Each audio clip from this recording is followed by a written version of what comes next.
பத்திரிகையாளர் நண்பர்கள், மீடியா நண்பர்கள் எல்லாருக்கும் வணக்கம். மழை பிடிக்காத மனிதன் ப்ரெஷ் ஷோ முடிஞ்சதுக்கப்புறம் நான் உங்களை சந்திக்கணுங்கிறதுக்காக தான் வந்து ப்ரெஷ் ஷோலேயே உட்காந்து வழக்கமாக அந்த ஃபர்ஸ்ட் டே டென்ஷனில் நான் வந்து எங்கேயோ ஓடி போயிடுவேன். ஆனால் இன்னைக்கு ப்ரெஷ் ஷோவில் உட்காந்து படம் பார்க்கணும்னு சொல்லி பார்த்தேன். இந்த படம் வந்து இந்த ஹீரோ யாரு, இவன் எங்கேருந்து வந்திருக்கான், இவன் ரவுடியா, அடியாளா, இவன் டாக்டரா அப்படின்ற கேள்விகளை வச்சுதான் இந்த கதையை நான் பண்ணியிருந்தேன். மர்மமா ஒருத்தன் ஃபெரியில வந்து இறங்குறான், இவங்க அடிபட்டிருக்கு, அந்த அடி ஏன் பட்டிருக்கு, அவனுக்கு பின்னாடி யார் இருக்கா, அவன் கூட வர்ற சரத்குமார் யாரு, இவங்களுக்கு பின்னாடி என்ன கதை இருக்கு, திடீர்னு மெட்ராஸ்ல யாரோ ஒரு மினிஸ்டர் தேடுறான், அவன் யாரு, இவனை காப்பாற்ற ட்ரை பண்றவங்க யாரு, இவனை தேடி வர்றவங்க யாருன்னு கேள்விகளாலே இந்த படத்தை வந்து நகர்த்தி நான் ஸ்கிரிப்ட் பண்ணியிருந்தேன். ஆனா இப்போ வந்து படம் பார்க்கும்போது எனக்கே ஷாக் ஆயிருச்சு. ஃப்ரண்ட்ல ஒரு 1 மினிட்டுக்கு வந்து ஒரு ஃபுட்டேஜ் இருக்கு.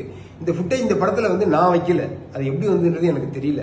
அந்த ஃபுட்டேஜ்ல தெளிவா இவன் யாரு, இவனோட பேக் ஸ்டோரி என்ன, இவன் இனிமே எல்லாத்தையும் சொல்லிட்டாங்க. அப்படி சொல்லிட்டா இந்த படத்தை எப்படி பார்க்க முடியும்? அதுக்காக நம்ம இவ்வளவு கஷ்டப்பட்டு எடுத்தோம். இப்படி ஒரு சீன் வருதுன்னா அதுக்கேற்ற மாதிரி நான் ஸ்கிரீன் பிளே மாத்தி பண்ணிருவேன். எடுத்து முடிச்ச படத்தை, சென்சார் பண்ண படத்தை ஃப்ரண்ட்ல ஒரு 1 மினிட் ஃபுட்டேஜ்க்கு சேர்க்கிற உரிமையை வந்து யார் கொடுத்தான்னு தெரியல. ஒரு டைரக்டர் கேட்காம இப்படி ஒரு 1 மினிட் ஃபுட்டேஜை சேர்த்து ஒரு படத்தை காலி பண்றது வந்து நான் உங்ககிட்ட எல்லாம் ஒரு பெரிய ரிக்வஸ்ட் வச்சுக்கிறேன். தயவு செஞ்சு அந்த 1 மினிட்டை மறந்துட்டு இப்ப நீங்க படத்தை ஓட்டி பாருங்க, உங்களுக்கு படம் வந்து கிரிப்பிங்கா இருக்கும்.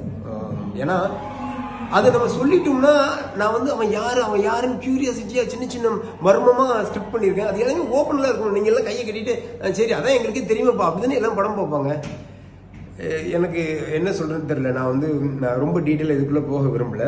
தயவு செஞ்சு உங்க எல்லாருக்கும் ஒரு ரிக்வஸ்ட், விமர்சனமோ இல்லை வாட் எவர் இந்த படத்தை பற்றி ஒப்பீனியனுக்கு நீ வர்றதுக்கு முன்னாடி ஃப்ரண்ட்ல இருந்த அந்த 1 மினிட் ஃபுட்டேஜை தயவு செஞ்சு மறந்துடுங்க. அது வந்து நான் ஆட் பண்ணதில்லை, எனக்கும் அதுக்கும் சம்மந்தம் இல்லை.